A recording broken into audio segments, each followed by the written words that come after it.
It's the Odd Drunk Podcast, a very strange podcast, the drunkest show in the world. It's Jackson and Colton talking out of their ass. We don't care as long as drinks are poured. Sometimes we have our friends here. We will talk about anything. We don't care as long as we have beer. And if you let that whiskey ring. The Odd Drunk Podcast. Welcome back, everybody, for a spoopy episode of the Odd Drunk Podcast. Oh, yes. It's not even Spooktober. We're getting spooky. But it's halfway through the year, and we're running out of ideas. And, you know, it's always good to go back to spooky stuff. Because I think that's some of our better content, you know? Yeah, spooky stuff. Yeah, it's a trademark.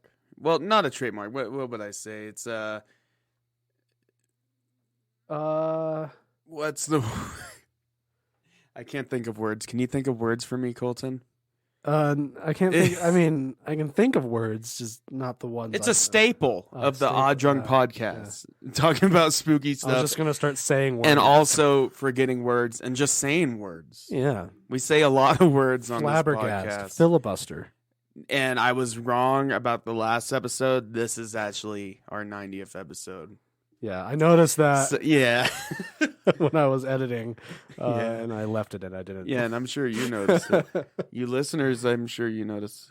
But yeah, we are going to be talking about the Mandela Catalogue today. It's analog internet horror ARG, augmented reality game, some shall say. Yeah. It's not really that. But they call a lot of these types of things that.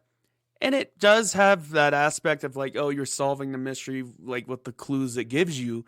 And I think this one doesn't tell you everything. This one's pretty good. Like it has like the typical like scares and you know, but it also leaves the clues and everything, and it's weird and mysterious. We'll get into it in a second. I have a question for you though. Yeah. Things like the Mandela Catalogue, because we've talked about, we're talking about this. We've talked about SCP and we've talked about creepypasta. Do things like the Mandela Catalogue technically fall into the category of creepypasta? No, because creepypasta is just stories, right? Okay, that's what I thought. If the Mandela Catalogue was just a guy reading the story to us, then it would be a creepypasta. Okay. It falls kind of because in that realm, but... Because, I've heard people describe SCP as a type of creepypasta. SCP is, I mean, the way I look at it, it started out kind of that way as creepypasta, but now it's its own universe. It's its whole wiki, and it's a very specific format, like the document, and everything. And I was kind of wondering about that, and because everything kind of I wanted to ask you, our resident internet expert. And meme expert and all that sort of stuff before I just went on and made a claim, because I'm sure all the Reddit people I'm sure anyone who maybe listen to this would throw a fit. I'm sure and get very angry if I had just called it a creepypasta. I'm sure anyone that found this episode just looking up the Mandela Catalogue, which hopefully you found us. Yeah. Or if you're just a listener of our show, if you're a listener of our show, you probably don't care. But if you found this specifically looking for the Mandela Catalogue, yeah, that would be insulting if you just called it creepypasta. Yeah. But it's not. I was just wondering. But no, I mean, here's the thing. Well, let's talk about what we're drinking first, and then we can get back to that in just one moment. So, I'm doing this wine subscription thing. I get 4 bottles a month. Oh yeah, you told me about that. And I get like points. Like, I don't have to pay them yet, or something. I paid them originally for the first 4 bottles, and then I've gotten like free ones. Like on my, it's weird. They just keep sending you free stuff. It's nice. But I've got Emu in the Sky 2020 Chardonnay from Barossa Valley. I like Chardonnay. It's an Australian wine. Ooh. I like those Australian wines. Australia and New Zealand too. They've got good ones. I had a good Although I know any of our Aussie listeners would just are rolling over in their beds, freaking out that I just compared them to New Zealand. Damn Kiwis. But no, I especially with white wines, I find There's a lot of good vineyards down there. Oh yeah, in that area of the world. Yeah, that's pretty good. I usually don't drink white wine, but I default to red wine. But there's a few I like Chardonnay and I like Sauvignon Blancs. I've been trying to expand my horizons. Yeah, because I usually drink just a lot of red wine. Pinot Noirs. Merlot is my go-to. Merlot, yeah, is my go-to one. It's just easy I like to a drink. Pinot Noir. I like a nice, smooth, kind of deep. Pinot Noirs are good. For me, Merlots are just very easy. Very easy. Basic. Well, the easiest wine to drink is probably a sangria. Yeah, but can you call that wine? It's more like fruit punch for adults. That's exactly what it is. Actually. Yeah, but it's better than just that's not an exaggeration. It's still a way bigger step up than just spiking fruit punch. Oh man, I remember. It's still better than that. I visited Spain years ago. Well, because it's actually good. And sangria is actually. I wonder really if there's call back to our expensive episode.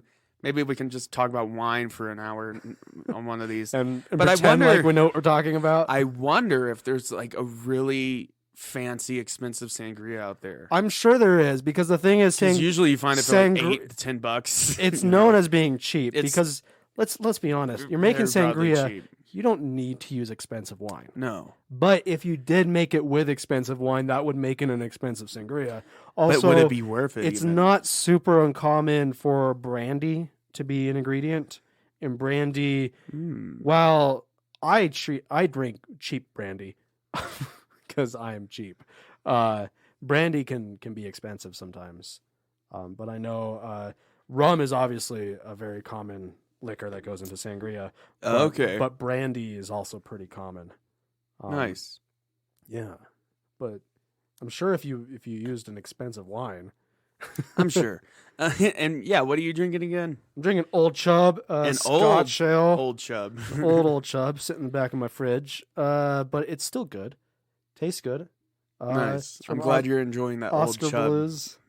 I actually like it. I was No, it is good. Yeah, I was considering going out to buy stuff, but then I looked at my fridge and I had a couple of these in the back, and they were still good. Well, you know what? That just actually sounds pretty good right now. I consider to go out and buy some beer, but a little laziness, and we're on schedule, and it's hot outside. Yeah, it's very hot outside. So those three things. But anyways, I was watching these videos in my dark, hot room. I mean, it was a little cooler. Got the blackout curtain. Well, not technically curtains, but the same kind of situation. Yeah. And that helps insulate it. Make it creepy. But yeah, I wish I had an AC. Yeah, I'm running with a swamp cooler and a couple fans right now. Yeah, I have a window AC, but it only really works in these small rooms. Yeah, I thought about getting one of those where the tube goes to the window. Yeah.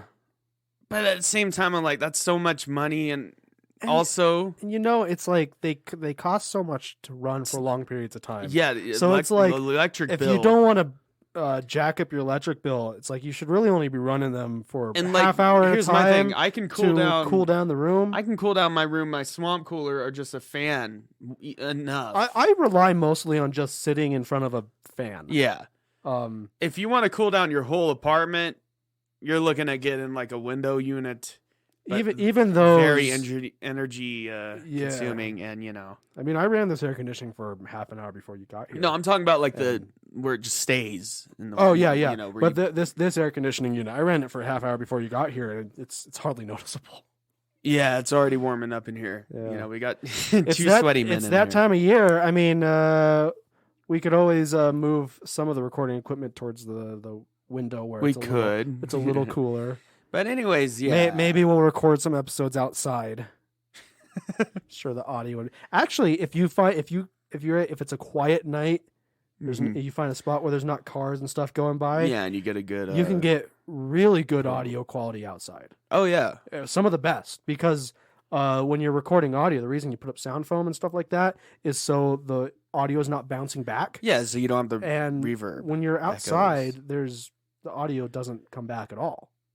Yeah, especially like on a forest, on a creepy dark forest. So if we had a cabin in the middle of the woods in a creepy dark forest. I'm telling you, we could set up on the patio. Whenever we go camping, I'm bringing audio equipment. We should. Yeah, maybe. Yeah. Maybe we will pull out the old 8-track again. Yeah, record some on-the-go podcasting.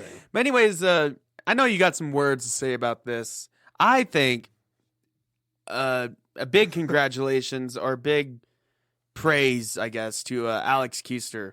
Yeah. The creator of all this. We'll link his YouTube channel in the description. A YouTuber that makes horror content that's original and takes effort and all around doesn't suck. And honestly, like, we're only going to be covering like Volume 1. Mandela Catalogue Volume 1. I know it's in Season 2. But then there's Volume 1, there's Volume 2. Volume .33. Yeah. And I love how it's going from like the 80s, 90s, like analog horror. And like in the second volume, he's going into like those shitty old like Microsoft Movie Maker videos. Oh, yeah. Because the timeline's progressing. Yeah.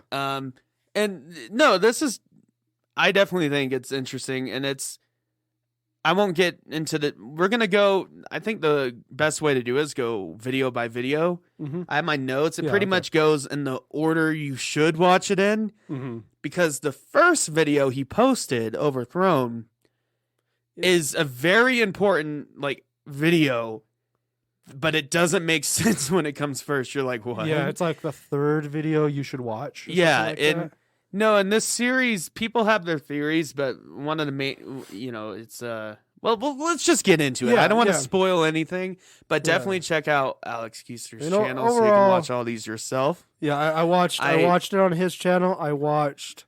You sent me Wendigoon. Yeah, he's good. Kind of a overview of it. He does a synopsis of like every thing. He even has history videos. I was not aware of this before you told me about it. So I mentioned Jackson's like our resident internet expert. I'm always diving into the bowels of YouTube. I say that because you're always going the stinky deep cave diving, spelunking into the internet. The stinky wet bowels of YouTube. I'm not a total internet noob, but I don't pay attention to a lot of this type of stuff. Well, I guess I watch horror videos every once in a while, but I don't know how I really found. I think maybe there was a Let's Play of it, and I was like, oh, what's this? And I looked into it a little bit, and then I watched some YouTubers cover it. Like, Wendigoon, Ordinary Gamers. Yeah. Muda. If you were to go onto my YouTube feed and just recommended videos, it's mostly video games and music. And dogs? No, that's on Facebook. Oh, okay. Okay, that makes sense. Facebook will give you plenty of dog videos. Facebook and TikTok is where I watch the dog videos. But anyways, so as I said earlier, it's there's a lot of videos coming out now that are classified as like analog horror, and basically what that means is like just kind of old shitty VHS tapes with creepy maybe AI voices, and it just looks old and shitty, and that's creepy. It's like that creepy nostalgic. It kind of a similar kind of thing as like liminal spaces. It's like when it's nostalgic but creepy. That's the best way to explain it to me. Creepy stuff that still taps into creepy nostalgia. Your childhood. Because like that's what liminal spaces kind of do. You're right. Is like when you we just got to do an episode. If you were to ask me like what a liminal space is, I would be like, I call it not just a general thing, but I call it like a specific memory I have of like a Target parking lot at midnight. No, I think stuff like that. We are going to be starting a Twitch soon and actually start playing on it, and maybe put some videos on our YouTube channel. Yeah. And we'll just show our faces, whatever. But you'll finally see us, and you'll get to see us play some games. Let's just mention that. Yeah. We don't have any content. There's no timeline. We did make a Twitch, but it will happen eventually. Twitch account. And I will say a good idea for some Twitch videos.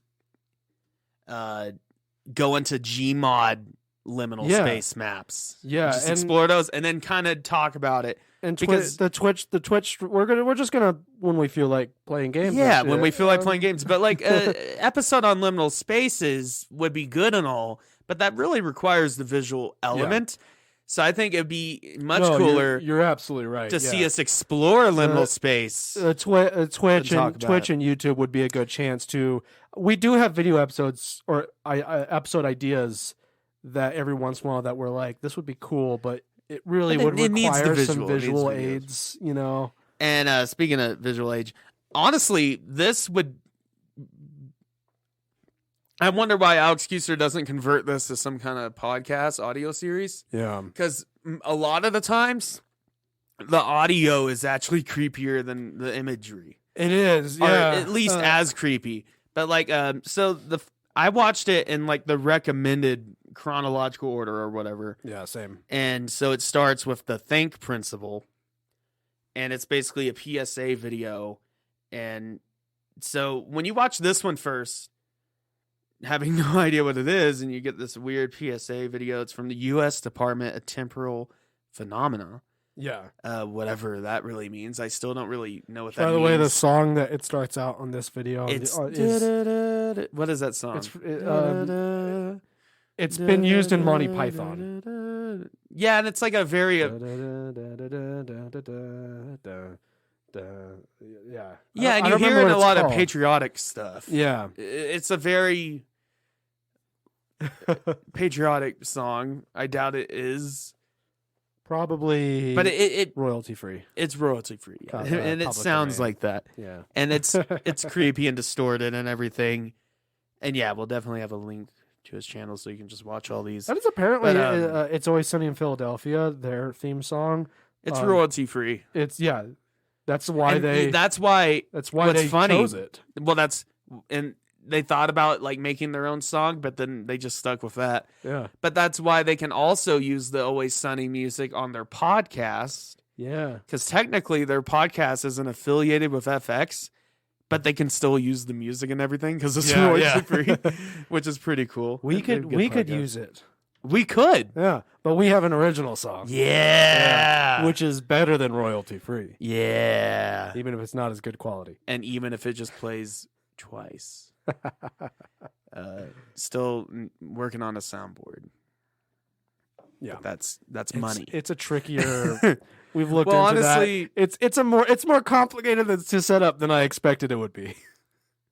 But for current. Yeah. But anyways, so this is a video from the U.S. Department of Temporal Phenomena, and I've taken some notes.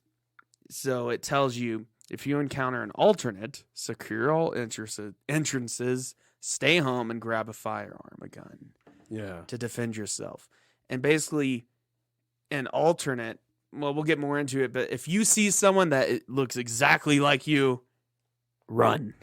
Basically. Unless it is.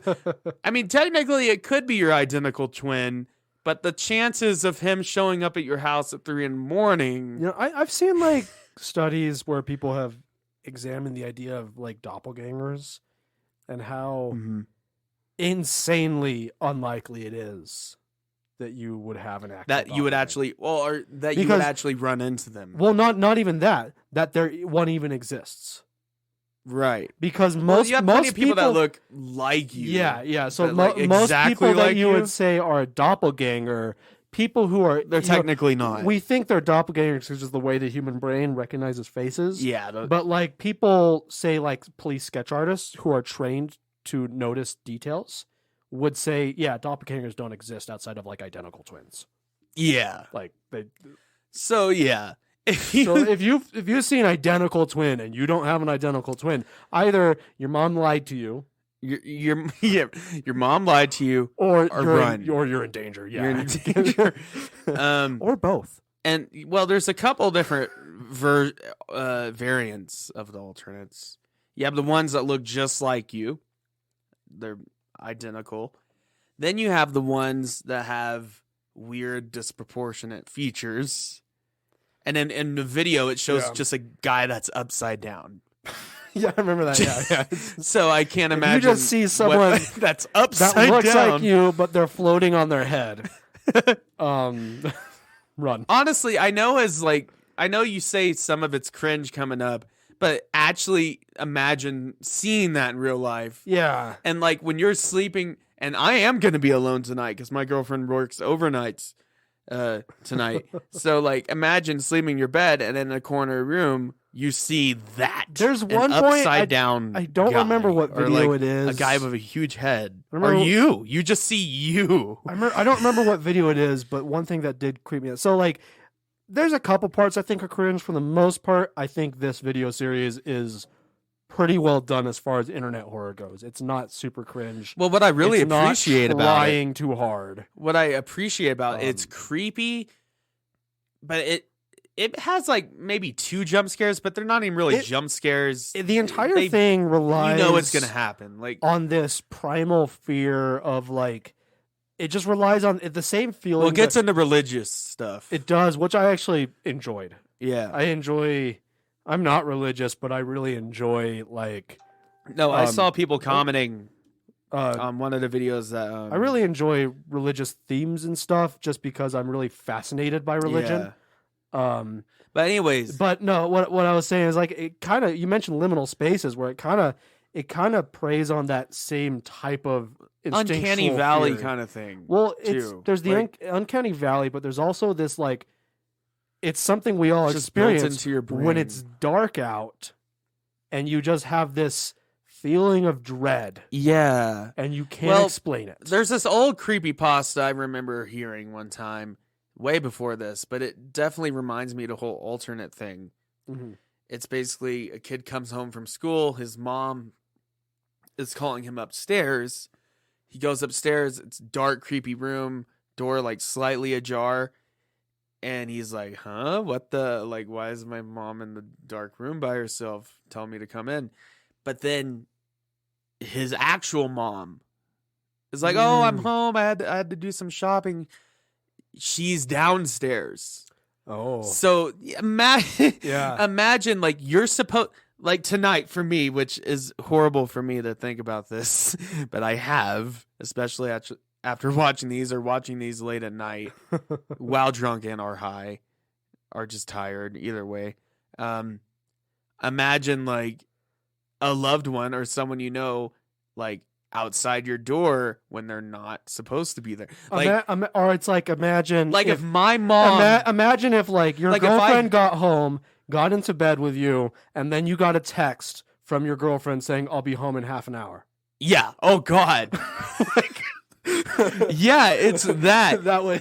And that's why I think it is pretty scary, because like, yeah, I mean, like I said, though, I think it also preys on that fear of just like, we all get it. And this is why some cryptid stuff really gets to me specifically, is that fear of like, when it's dark out, you go outside to take out the garbage and you just get that feeling, that subconscious feeling of dread. Somebody's watching me. Yeah, like you're being watched, something like that, and you just can't place it. You don't know why. But you just feel that dread, like, and this all plays into that. Yeah. No, it does a good job of like playing with the analog horror stuff, but also just playing with your kind of primal fears. But anyways, on this Think Principle video, so yeah, it tells you if you encounter an alternate, secure all entrances, stay home, grab a firearm, run away and hide. They will use psychological warfare, so it will stand outside your door, and it might act like your mom or something for a while, but then it will start, tormenting you, and you could be locked in your room for days.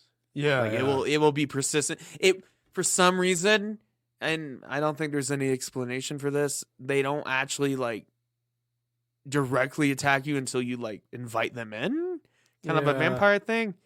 It's like, as long as you keep your door closed and like don't interact with them, you're gonna maybe survive. Well, the video you sent me with the explanation, it kind of gave a decent theory, I think, on that, which we'll get into when we get into the religious parts of it. Yeah, and you'll have to remind me on what he talked about. Yeah. But anyways, but then it tells you to follow the think principle. T, tell an authority figure about your encounter. And later on, we're going to find out that's not much help. H, hinder the alternate's movement.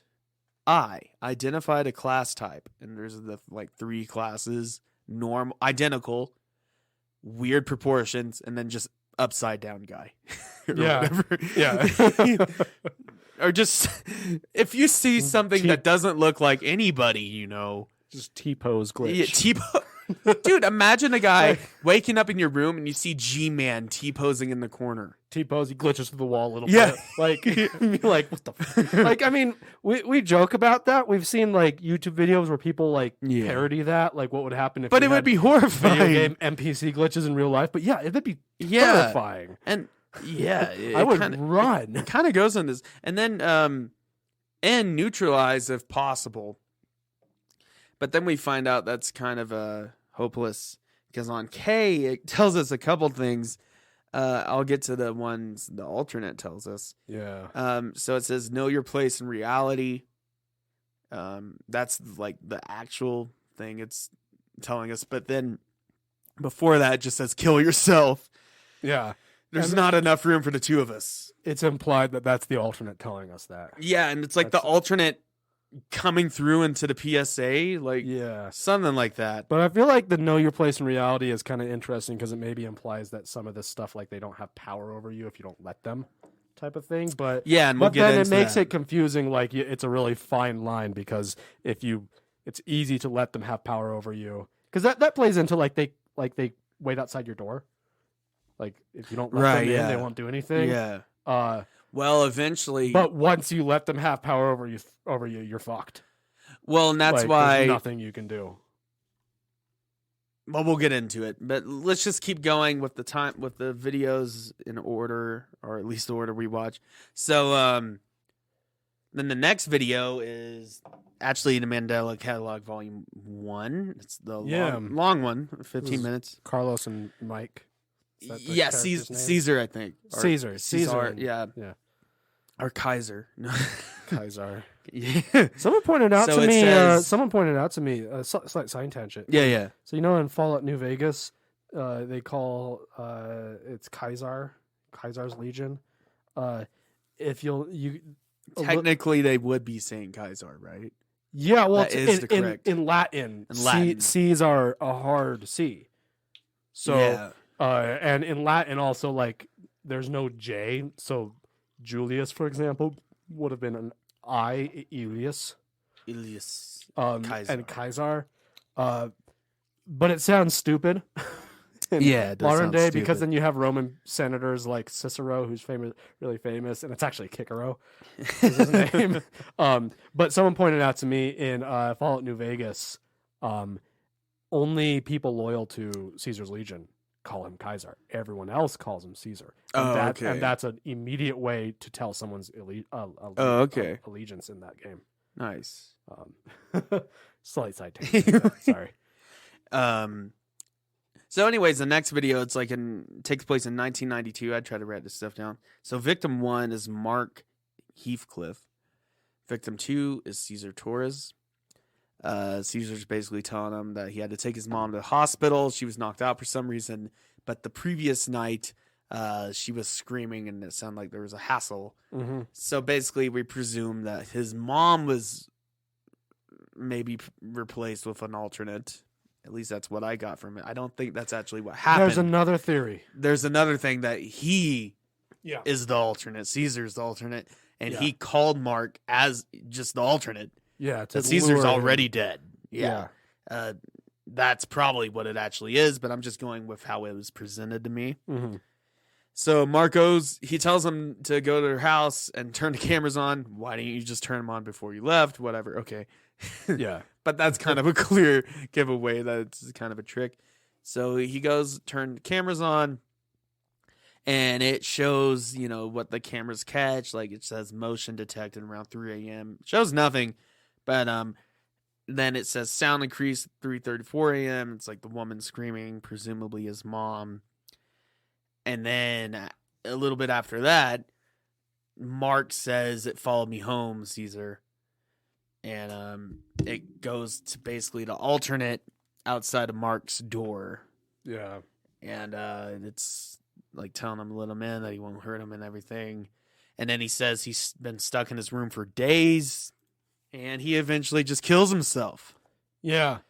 Because that's one of their tactics that even if they don't get you, they'll just keep... Well, the theory that I heard is that there's maybe 2 types of alternates, and one of them... Oh. So it's like, it's implied, so there's the alternates, there's also intruders. Yeah, the intruders, which is maybe a separate thing. Maybe, but it's implied that there's, like, alternates, like, they can't, like, interact with you. That's why they, like, hide outside your door and, like, try to get you to kill yourself. They can talk to you. But then once you do kill yourself... They might tell you something. They can take your body. And yeah. then they can actually directly. So that's what the theory is, that like Caesar is an alternate. Yeah. He had died and an alternate kind of took his place. Murdered the mom, and it was able to do that because it had taken Caesar's place. Right. And then it lured Mark in instead of Caesar just killing Mark. Is Mark, right? Mark, yeah. Instead of Caesar just killing Mark, or instead of the alternate just killing Mark, this other alternate, this isn't Caesar that's behind the door, it's another one that's trying to... Maybe another one, yeah. That's trying to get Mark to kill himself, so like either Caesar could just come and murder him, or he lures him so this alternate will follow him home and take his place. Yeah. That's one of the theories I heard. Well, like spreading it. Yeah. Yeah, so it's like they can't actually physically harm you until they have taken someone's place. Yeah, it's mostly like psychological warfare. Yeah. And they'll get you to kill yourself or something, and then they'll take your place anyways. And then once they take your place, then they are capable of physically just murdering someone.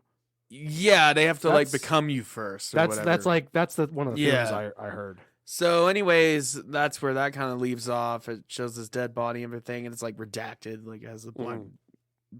There's a really good moment, and it's actually overthrown, where it has the black box over the face, and like, oh, that works well. I'm like, oh, that is creepy. It's like, where are you hiding? But there's a part in Overthrown where it's like it quickly shows a glitch of the face. Overthrown's probably one of the best ones. I'd agree. Right. Where it quickly shows like a glitch of the face and then the black box. Yeah, so it's like a quick, very quickly can see it, and then the black box. But anyways, the next video in the correct timeline playlist, even though I don't think the creators actually revealed like what the correct timeline or anything is. Well, the video you sent me. He did talk to. He was gonna tell like Wendigoon the whole like everything. Yeah, but he's like, but Wendigoon was like, no. Yeah. Just tell me what I need to know, and I'll ask questions. Mm-hmm. But apparently that this is the order. That it is the order we're supposed to. The ordering Wendigoon is the order that Alex kissed her. So the next one is the Mandela County Police Training video, or whatever it's called. Mm-hmm. And so it talks about, and it's a weird like AI robotic voice, you know. Yeah.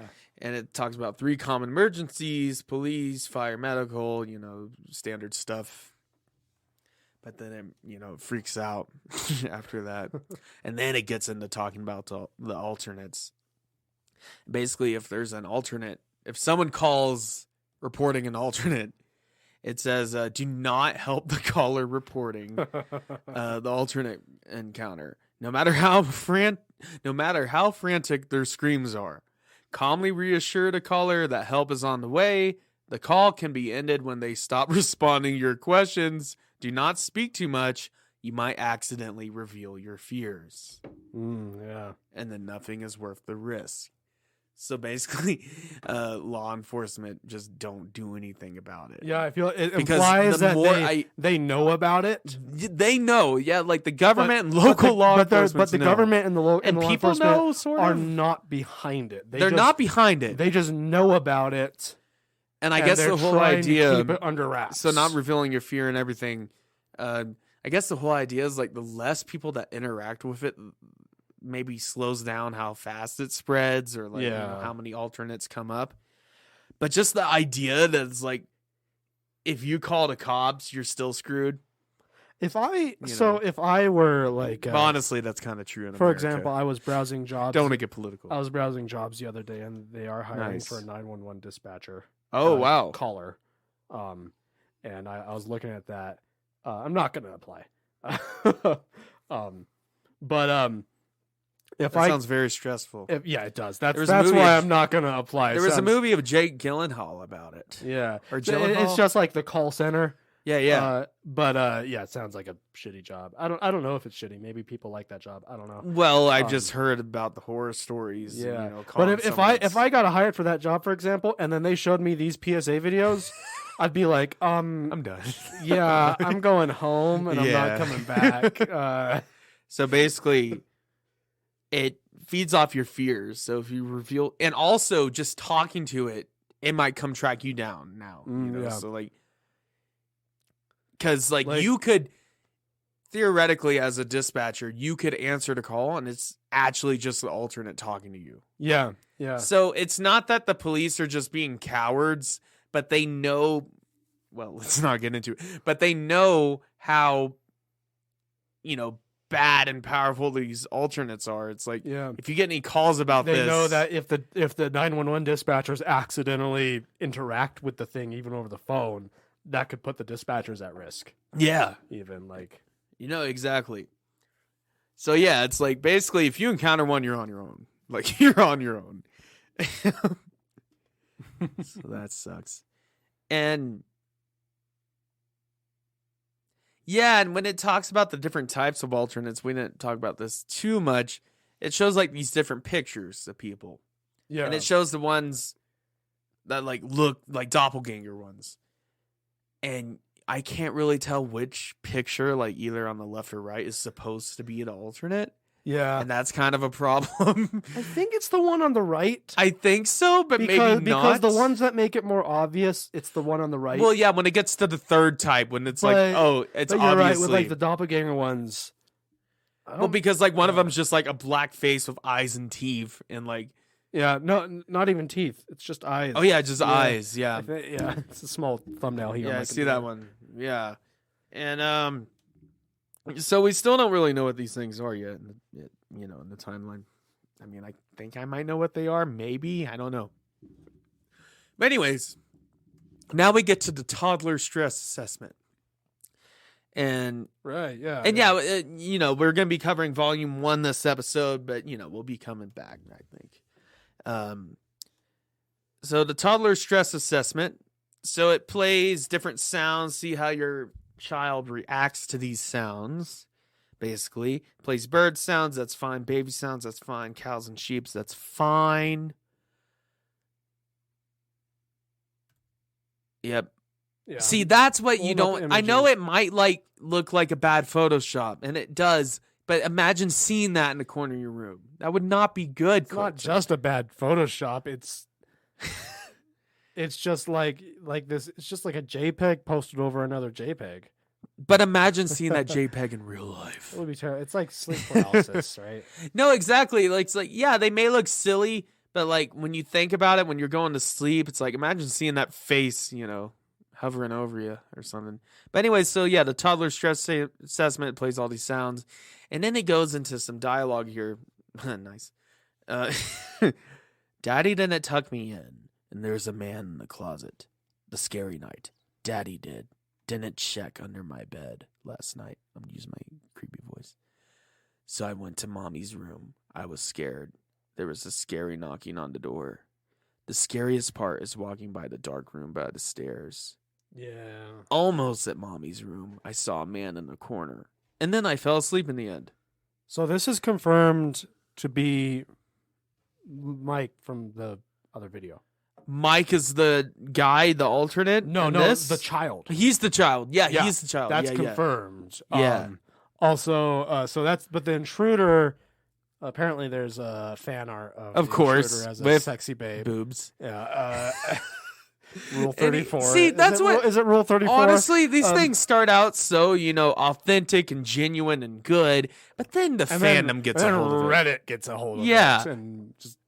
And game theory. Game theory. I hate game theory. They don't make bad videos. I'm just very. It's just so formulaic. It's just. Yeah. Whatever. There is a theory though that that the alternate It's mostly FNAF videos now. is possibly a different type of alternate than all of the other ones, because the intruder in the intruder might be a separate thing. Yeah, of like it's just sitting like standing in the dark room and stuff. That doesn't seem to be how all the other alternates behave. Well, and also the intruder will come in through your TV. Yeah, so it seems like it might be a completely separate thing, and this is the only explanation we have. Well, I heard some theories that maybe there's like two opposing like forces in this universe. Yeah, the intruder and the alternates. But anyway, so here's an actual. It shows that alternate's face, and maybe we'll use that for We'll post a couple of them on the Instagram. Don't worry about it, for your pleasure. But the creepiest one, we're gonna get to right here in a second.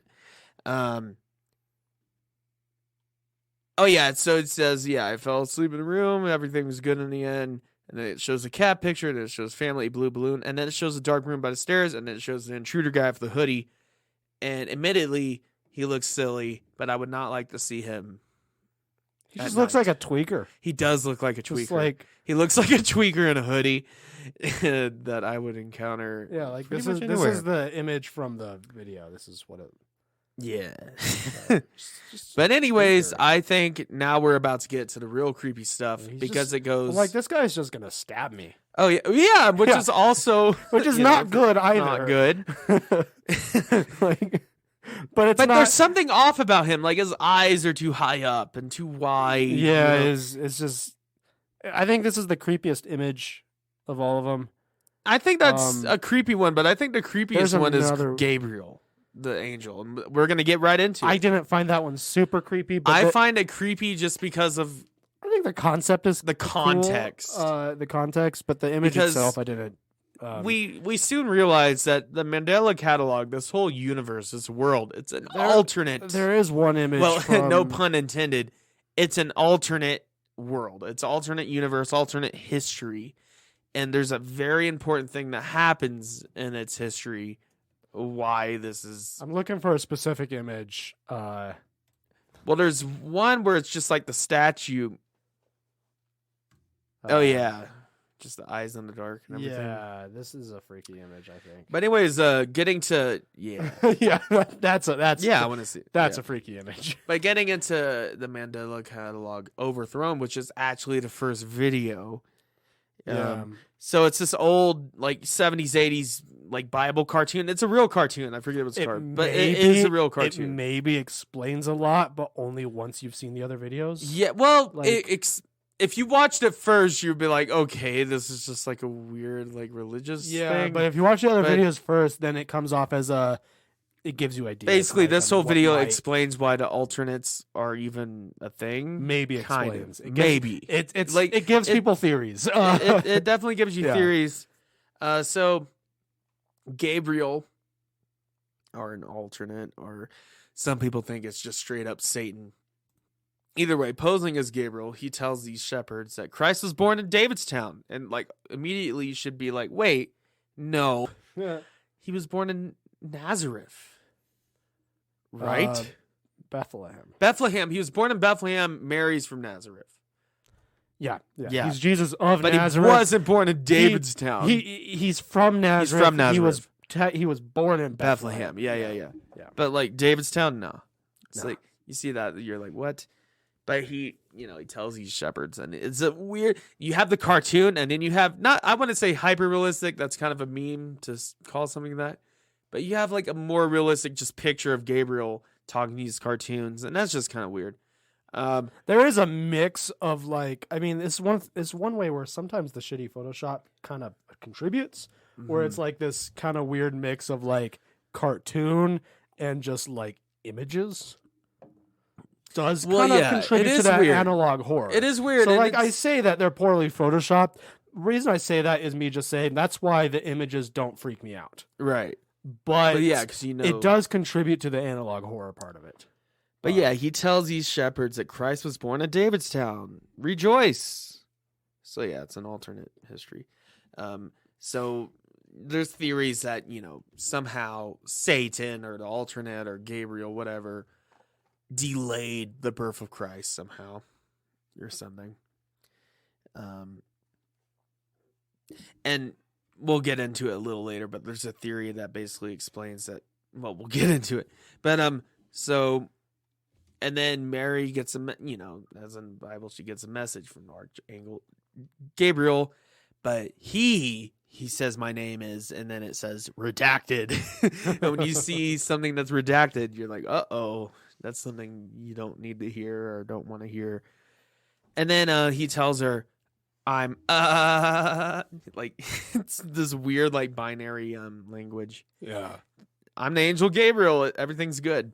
I bring good news. And then he actually speaks in binary, and people have translated it. Luckily, I didn't have to myself. But it says, I am the one true savior. I must reverse the delusion. Joseph is next. So it just leaves it off there. Yeah. And that's what he tells Mary in binary in like the Bible days, so like sometime BC. So yeah, a long time ago. And then he goes on to say, I will fool the shepherds. I will know their greatest fear. I will know your greatest fear. Wake up, Joseph. And he's whispering in Joseph's window. Yeah. And that image is creepy to me. Yeah, that one was pretty good. Yeah, it shows him like in the window, kind of distorted, and cartoon Joseph just sleeping there. And then it shows it shows Gabriel's like alternate face. So we find out basically in this world that whatever Satan, the king of the alternates, Gabriel, whatever, the false prophet, has chained history and has fooled the shepherds. Whatever. It's this is kind of basically implying it implies that in this world, Christianity, all Hebrew based religions, Abrahamic religions, are fucked. Like it's taken over by the alternates, by Satan. I feel like it's implying that this world, in the world that this takes place in, the difference between our world, the catalyst event that separated it from our history, is this. Yeah. Whatever happened here, well, maybe something that happens a little later, but is what initially kind of diverted the timeline. But basically, in this timeline, and it doesn't matter if you're religious or not, it still has a good impact. But like the whole idea is that the alternate Gabriel has overthrown or like deceived. Well, there is a theory. Christians. There's a theory I heard, and it's based off. So at the end of this video, it just has some text on the screen. And the text it says, and it's a guy breathing, which is really creepy, but it has the captions. It says, how frozen I am become and powerless then. Ask it not, reader, for I write it not, because all language would be insufficient. I did not die, and I alive. Remain not, think for thyself now. Hast thou aught of wit, what I become, being above deprived. Yeah. And then Gabriel, and I think this is Gabriel saying this here, says, can't you see I deceive them, such weak minds? And then another voice, which I'm not sure what this is, but there's more text that shows up. It says, I am bound to chains on my ankles that grow heavier with each step. The infinite amount of sand will be my tomb, and my foolishness will be my legacy. If there is a God, please help me.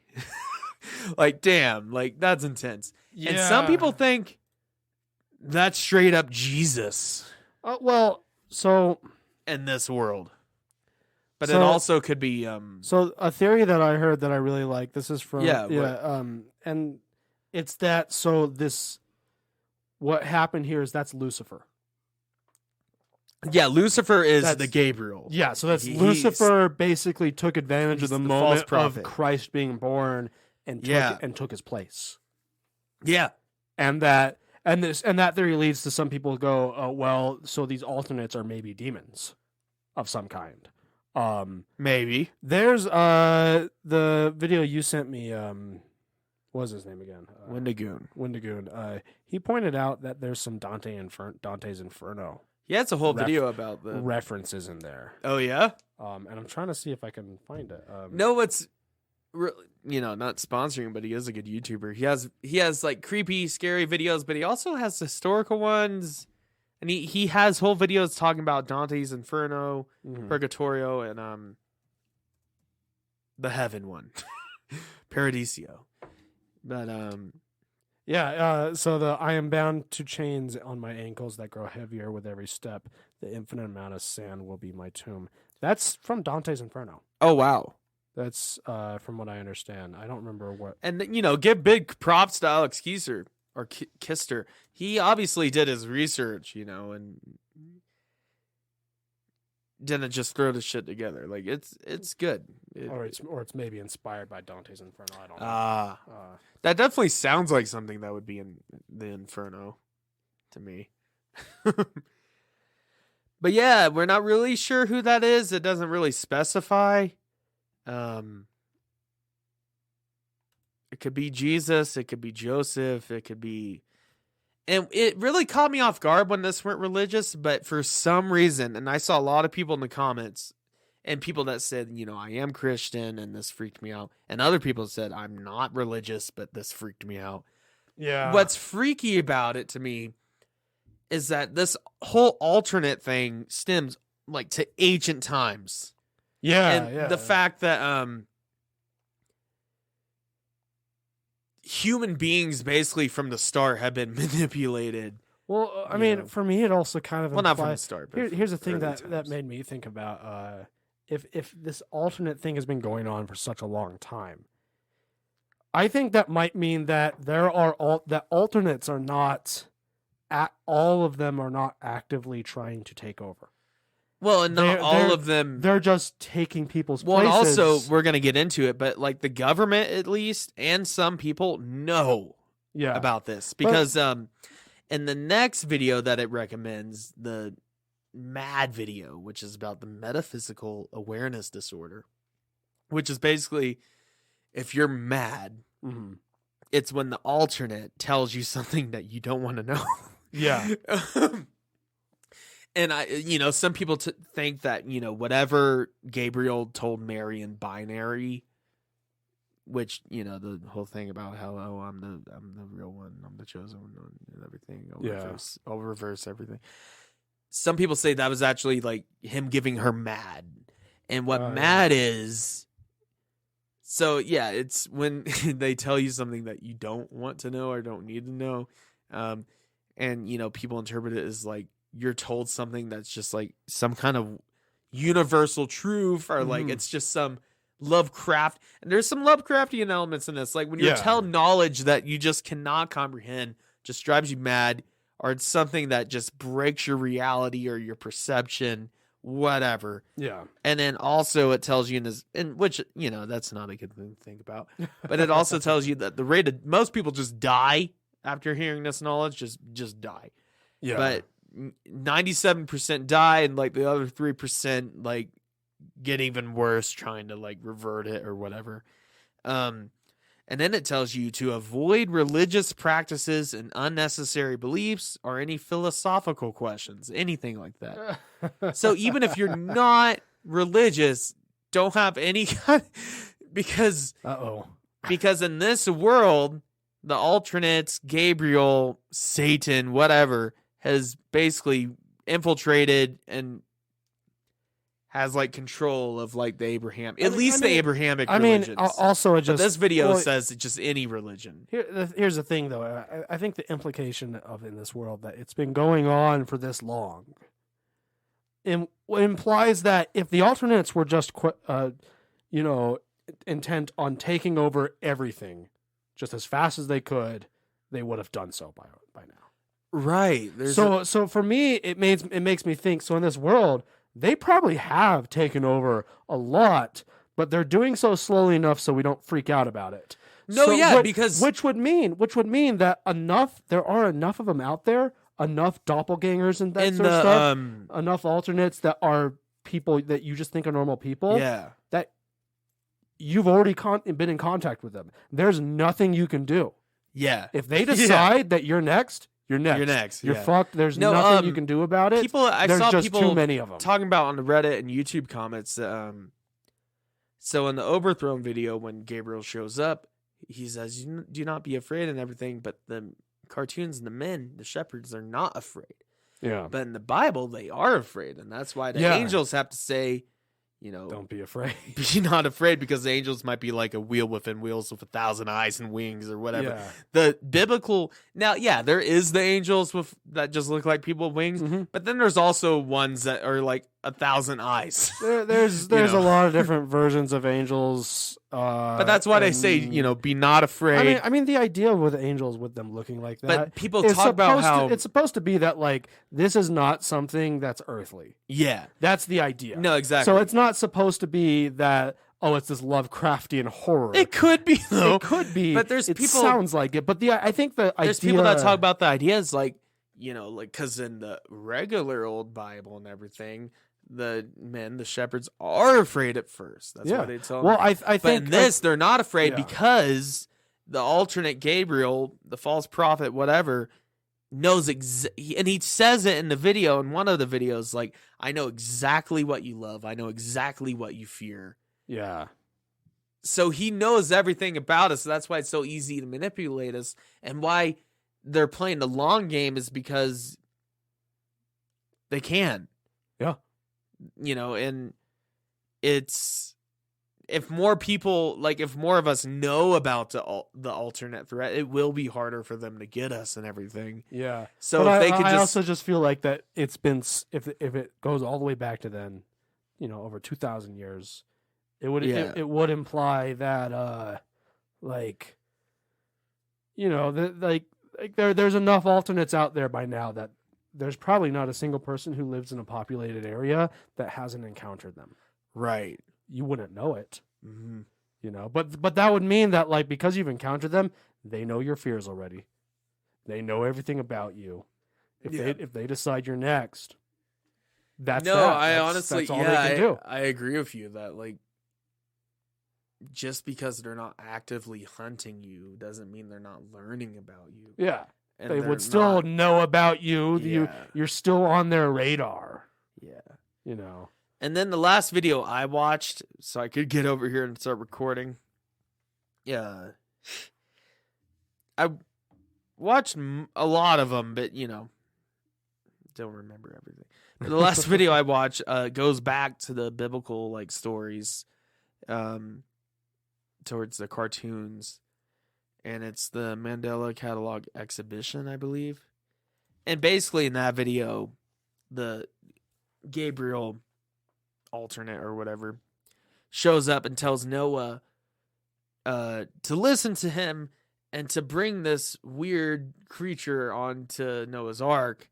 And we can assume that he's telling Noah to bring at least one alternate onto Noah's Ark. Yeah.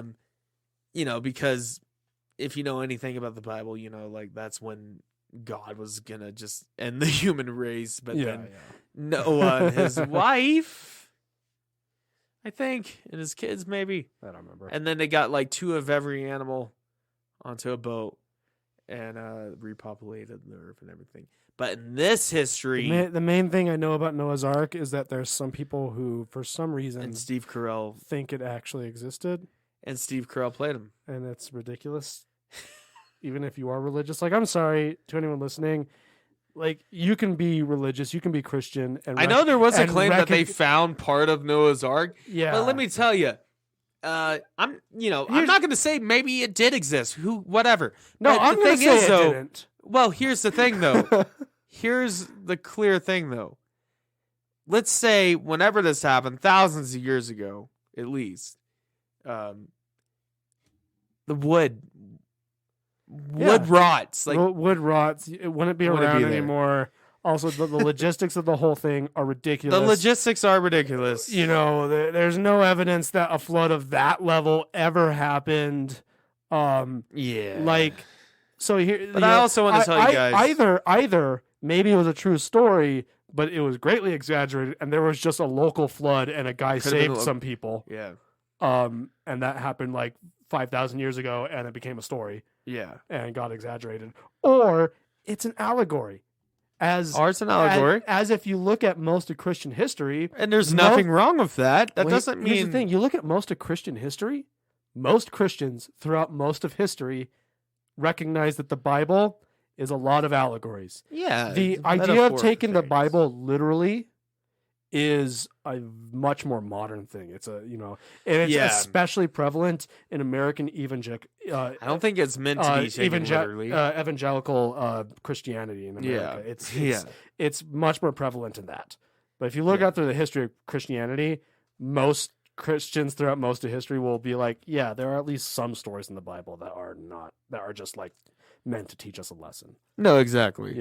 Maybe not all Christians believed all of them were, but and if you do believe it really happened, that's cool. We don't care. Specifically, the Old Testament, most Christians believe that the New Testament happened. Most stories about Jesus. Most people think that. Most Christians normal, think that just happened. good normal guys that are Christians that I know. Yeah, they're like, the New Testament happened, but the Old Testament. That's the key thing. I don't want to be one of those. I don't want to go like all of the stories in the Bible are allegories, because that would mean me also. If anything, that Jesus is an allegory. If anything, the New Testament is a lot more real than the Old Testament. Yeah, I mean, I'm not Christian at all. I'm not religious, but I'm just saying. I really at least Old Testament stories. I really appreciate that you still can talk about it and just have a conversation. Yeah, I try. Yeah. Well, I find it very fascinating. Yeah. And not like it doesn't offend me, type of thing. I just find it. I just still find Christian theology very interesting. I know atheists and agnostics that actually get mad at you. And just for get being offended. Religious. Yeah. It's like, no, that's stupid. Or they won't even talk about it. And also most that I know don't even know anything about it. I get the people I get annoyed with are Christians who try really hard to convince me and get angry at me for not believing. Yeah. That annoys me. But also like atheists who get angry at Christianity for no fucking reason also annoy me. But I will say, I used to be that way. I've matured since then. Yeah, you have. But I will say, whether you're Christian or religious or believe in any Abrahamic religion or just any religion, these videos do a good job of really creeping you out, I think, because the whole idea is that, of this has been going on for a long time and that it's the kind of thing that, we can't stop. It's already happened. It's already going to happen. And, but yeah, honestly, when I first saw like the image of the alternate Gabriel with the big eyes and everything, I was like, yeah, that's a little goofy looking and everything. But at the same time, and we'll have the pictures up. But at the same time, I'm like, man, if I saw that in a corner of my room or in the window, I would pee my pants. I would be horrified because while it may look goofy, just, looking at the video, the whole idea of it, though, if you actually saw this person or this thing, would not be good. And the scene where he's whispering to Joseph, that was pretty creepy. Yeah. No, and honestly, just him unaltered is creepy enough. Like, I don't think that's like the official. That's not the official. Thing. That's like a fan art or something. Well, technically, all images of Gabriel are all images are fan art, or all images of anything from the Bible. He's an angel. We don't have an image of him. We don't have a picture. They didn't have pictures. Like there's even if you believe Gabriel, the angel Gabriel exists. Dude, we don't have a picture of him. I saw that standing in the corner of my room in the middle of the night, like 3 a.m. Well, what if you saw that? I'd not be happy. Oh, I'd be so happy if I saw it's like an anime Gabriel, waifu version. Yeah. But yeah, that's as far as I got. I got to the part with Noah and everything, and I know there's more. And that this is just volume 1. This is a big series, and I will say, I do think it gets it just gets better because I get more interested for the lore and everything. I'm not as scared of it as I am just interested in it. But I could definitely see why it could scare people. Yeah. It's definitely... No, here's my thing, though. What I really appreciate about it is I can watch this whole thing. Yeah, I'll get creeped out. I might get the heebie-jeebies, but there's no like cheap jump scares. It's not just intentionally trying to scare you. Like it's Alex, he's creating this world, this lore and everything. Oh yeah, there he is. In the window there. Yeah, by Joseph and everything. Joseph's got a nice beard. Does. Yeah. And yeah, that's a real cartoon he sampled for making this. Yeah. And so do you have any theories, personal theories, or any theories you want to talk about a little bit more? I don't know. No, I mean, I think the main thing that got me thinking is what we've already talked about, how if it's been going on for this long in this universe, in this universe, that probably means that that we're long past the point of no return. Well, they tell you not to do anything religious. Yeah. And in this universe, especially when you get into Volume 2, and maybe we'll talk about that another time when it seems fit. But the people even know about this. They may not know the whole history of it, and like that Gabriel is. I think the only people that know actually about Gabriel is like the government, like the Department of Temporal whatever, CIA, whatever, you know. And then you have the Intruder, which seems to be a separate kind of thing because it operates differently. It comes in through your TV, but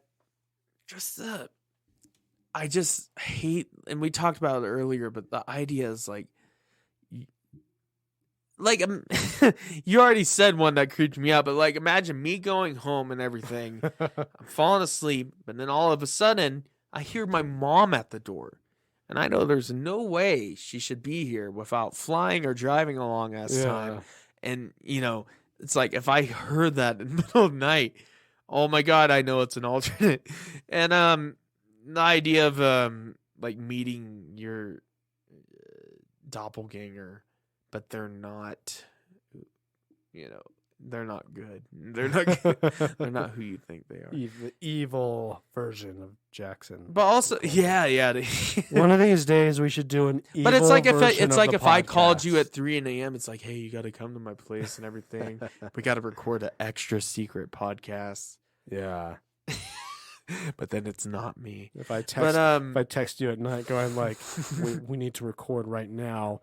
Meet me at this abandoned warehouse. Yeah. But and yeah, it gets more in depth with the lore and everything, and with more scares and heebie-jeebies and like the Volume 2 and everything. And yeah, like I said earlier, I like that Volume 2 goes more into the modern era a little bit, like early 2000s, 2010s with the Windows Movie Maker videos and everything. Which is pretty good. Nice. A different type of analog horror. But the horrors of using Windows honestly, Movie Maker. I think if you're getting into analog horror or like this kind of stuff online, Mandela Catalogue is a good one to start on. And maybe later on, there's a really good FNAF analog horror one that's actually good. Like it's legit good. Yeah, it's outside of the fan base. FNAF is, but FNAF, I was and browsing... it's funny, those games actually scare you, but the fan base ruined it. Yeah, like, the fan base is terrible. What do you think of Scott Cawthon as a developer? He's okay. He's doing the whole FNAF fan made game thing where he's like, he's letting some developers like make their own fan made games, and they're like not canon, but they're part of the FNAF verse or whatever. Yeah. Basically to make more merch.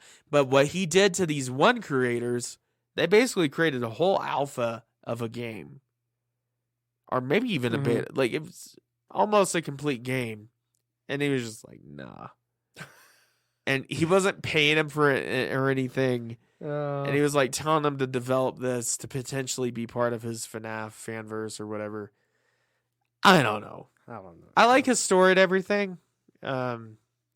He developed a lot of Christian games. Yeah. But a lot of people said his characters look like animatronics. Yeah. So in a last-ditch effort, he made a horror game, and he made FNAF, and now he's rich, and it's got a terrible fan base. I was browsing mods for Minecraft recently. Which also some of the Minecraft fan base is very cringy. Oh, yeah. But I do like Minecraft. And yeah, there was a FNAF mod. And nice. I didn't even look at it. I just saw it and immediately went, that doesn't look good. Yeah. That looks like it would be extremely cringy. But yeah, there's a whole other volume to this and another volume starting. So I bet we could get back to this at some point. Oh yeah. And I'm sure there's plenty we missed because, we're not going into the source code of these videos because that's the type of thing people on Reddit will do. Oh, but yeah. One last thing before we end this thing or whatever we're going to do.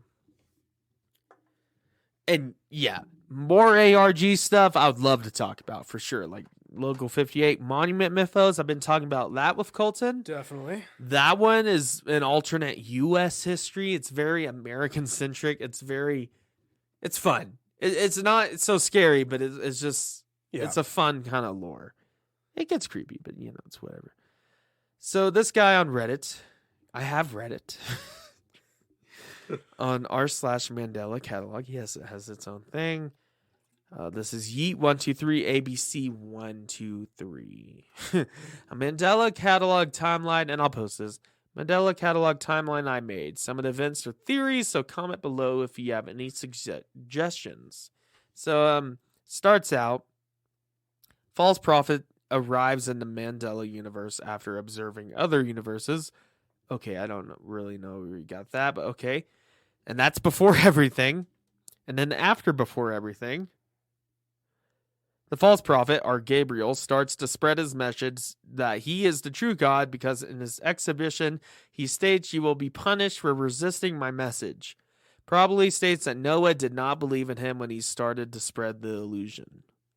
So maybe Noah was, he was resistant at first. Maybe. And then the false prophet waits for Noah to be born. Oh, hold on. Yeah. By the way, today is the 1-year anniversary of the upload of the first video. Oh, wow. As we're recording it, not posting it. Nice. I just saw that right That's now. awesome. I did not know that. No, it's a really cool thing. And honestly, this guy, if he was smart enough and played his cards, get some movies made out of it, make a lot of money. Yeah. But they would probably ruin it. He's already got some merch coming out, so that's pretty good. Yeah, I saw that, yeah. But and then Noah interacts with the false prophet. Yep. False prophet tells, and that's Gabriel, tells Noah to bring the alternates/intruders on the ark. I think it's just the alternates. I think the intruders are a different thing that comes up later as a subset of alternates, or maybe rogue alternates, or maybe I don't know. Because the intruder has similar properties, but at the same time operates differently. Like it's more confrontational. So yeah, false prophet tells Noah to bring intruders on the ark, or alternates on the ark, and then false prophet sends Gabriel/Noah to the sand dimension. Okay, it becomes the alternate of Gabriel. Okay, that's cool. Noah sends into an angel after death.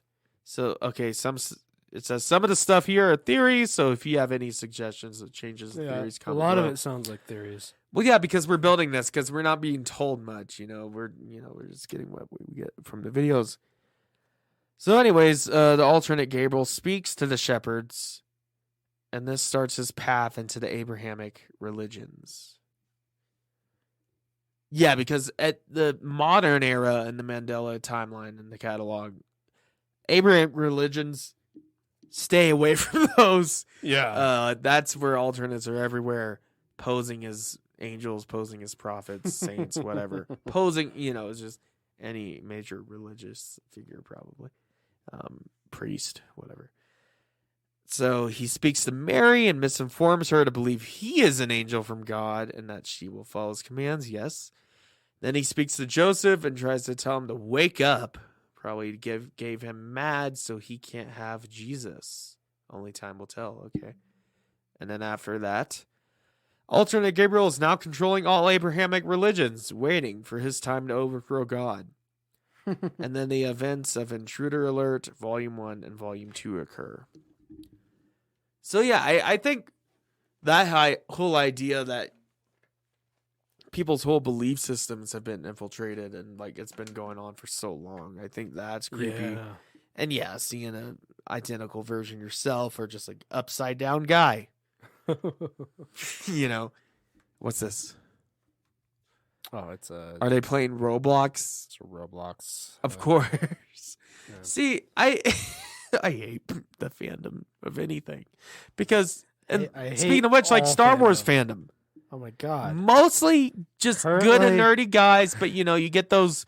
You get the racists. You call it the vocal minority. Vocal minority. Yeah. But I also feel like calling it a vocal minority is like excusing it. Mm-hmm. You know, so. But yeah, it's like, don't be a shitty person. Don't be a shitty fan. Just the fandom. That's all I'll say about that. Yeah, that's for a different episode. Yeah, I don't want. But no, it's like, luckily this hasn't gotten too cringy with the fandom or anything. Some of the fan art you show me, it's like, yeah, that's expected. Yeah, but it's still a lot cooler than the FNAF fandom, I would say. Of course, but still, of course, there's like big of course versions of the. And I'm sure there's a Gmod map or something, or yeah, NPCs. But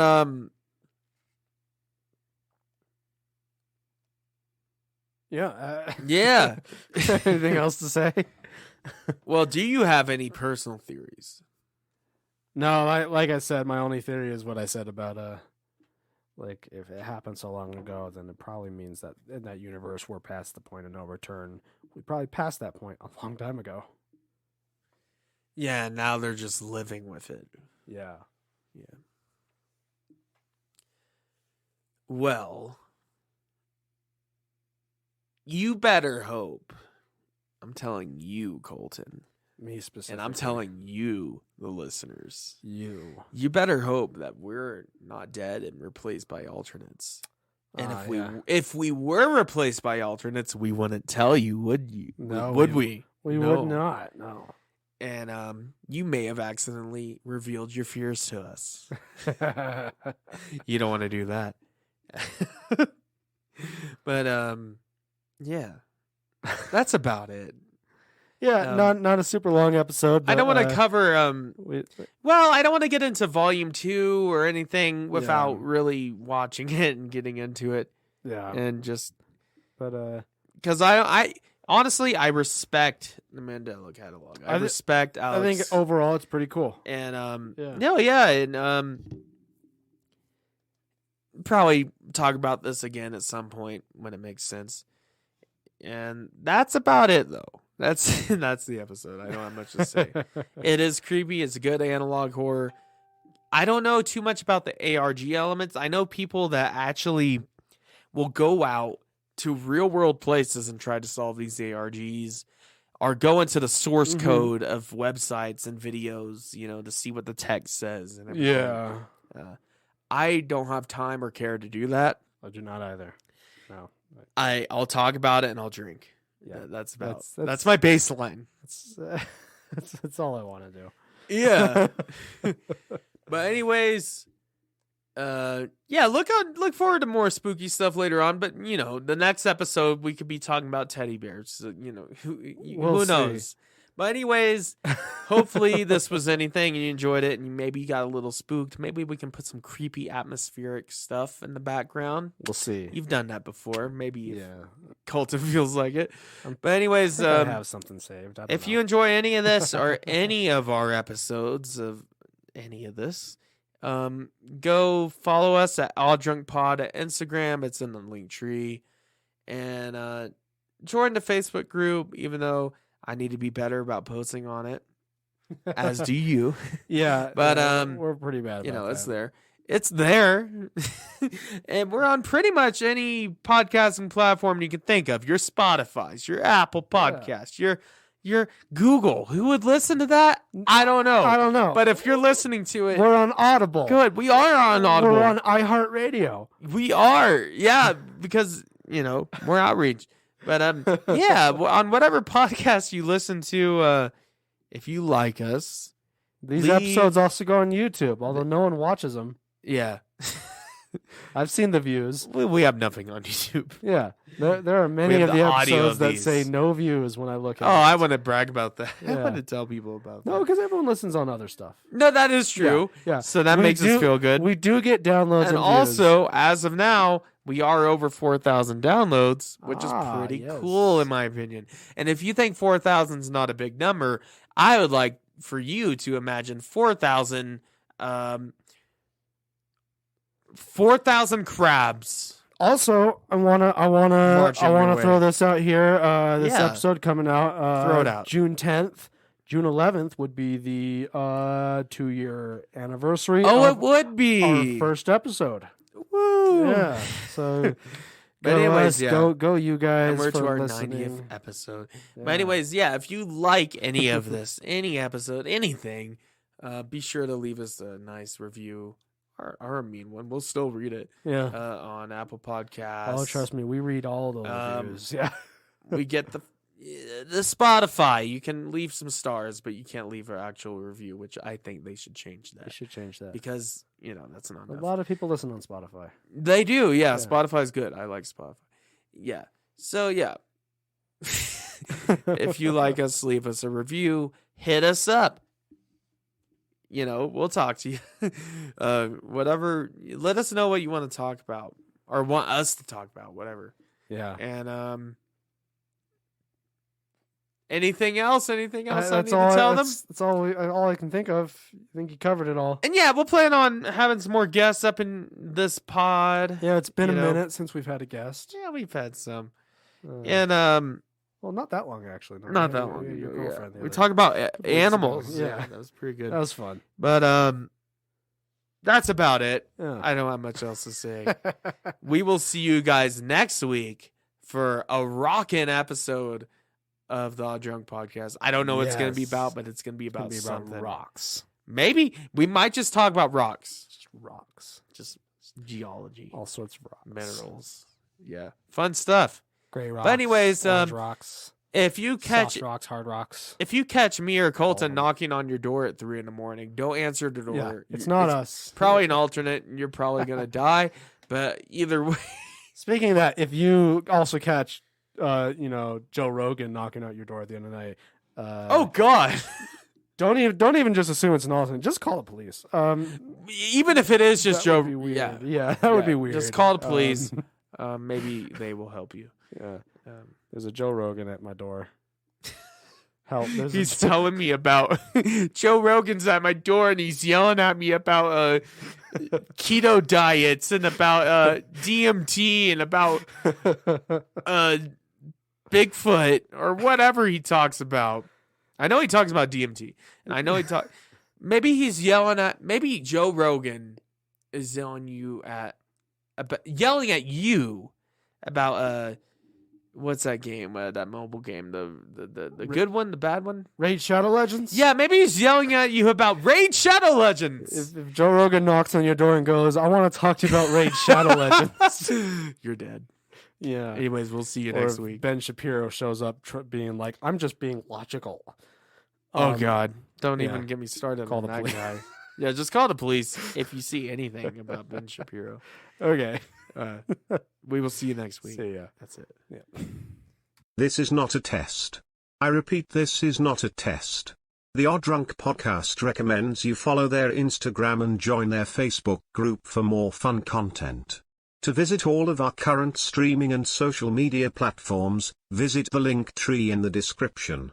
If you enjoy the show, we would be appreciated it if you would leave a review on Apple Podcasts. The Odd Drunk Podcast would like to remind you to drink responsibly and not to drink and drive. Okay, Colton, you can roll the outro now.